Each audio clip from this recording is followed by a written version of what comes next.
Salut à tous, nous revoilà encore une fois pour constater ensemble l'évolution des bébés perruche Catherine. Ici, nous avons 3 nichés, ce qui explique la différence d'âge. Bien sûr, cela est visible au plumage, mais aussi par rapport à leur vivacité. Et c'est tout à fait normal puisque leur curiosité se développe, mais aussi leur musculature. Donc ils peuvent bouger comme ils veulent. Donc voilà, comme vous voyez ici, ils sont vraiment calmes. Mais attendez quelques secondes, vous allez voir. Ils vont pas tenir en place. Donc voilà, ça va être folklorique et on va gérer ça. Vous inquiétez pas. Donc vous voyez ici, ils sont vraiment manipulables à souhait. Il n'y a aucune peur. C'est vraiment agréable. L'évolution n'est pas que physique, mais aussi au niveau de leur comportement. Franchement, ils sont vraiment choux, ils cherchent le contact, ils me font confiance, et vous allez voir, il va m'appeler, regardez là, écoutez là, il m'appelle, voilà, il monte, en toute confiance, et c'est vraiment agréable. Un oiseau qui cherche le contact, c'est un oiseau qui est bien dans sa peau, et qui est bien apprivoisé. Donc voilà.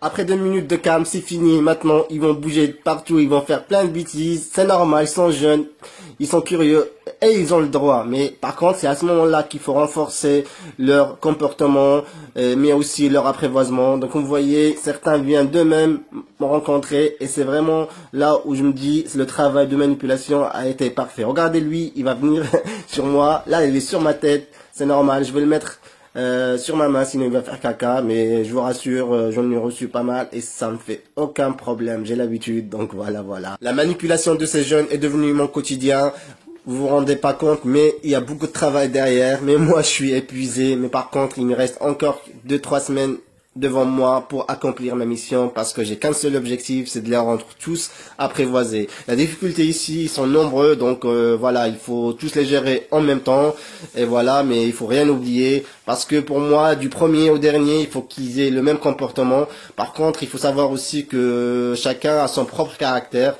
c'est ce qui fait leur charme.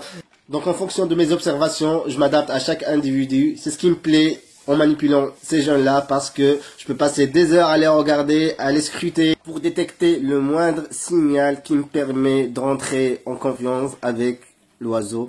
Voilà, donc c'est vraiment un travail d'analyse. Parce qu'il suffit pas de les manipuler et de le remettre aux parents, il faut qu'ils s'habituent à leur environnement, c'est-à-dire à tous les sons de la télé, de l'aspirateur, mais aussi aux enfants, aux autres membres de la famille, que tout le monde vienne les manipuler. Voilà, pour ceux qui me demandent comment je fais, c'est juste du temps à passer avec ces jeunes, une méthode de travail qui ne stresse pas ces jeunes-là, mais aussi leurs parents. Comme ça, tout le monde trouve son compte et voilà. Donc voilà. Donc là, vous voyez, ils sont à l'aise, pépères, ils sont curieux, ils essayent un peu de jouer, de voler, de s'entraîner. Donc voilà, c'est toujours agréable à les observer et comme je dis toujours, je ne me lasserai jamais de ces moments-là. Mais par contre, après leur sevrage, je ferai une pause bien comme il faut. Donc voilà, parce que c'est du travail et j'ai besoin aussi de me reposer et aussi reposer mes couples. Donc voilà. Sur ce, je dis à bientôt. Au revoir. Au revoir.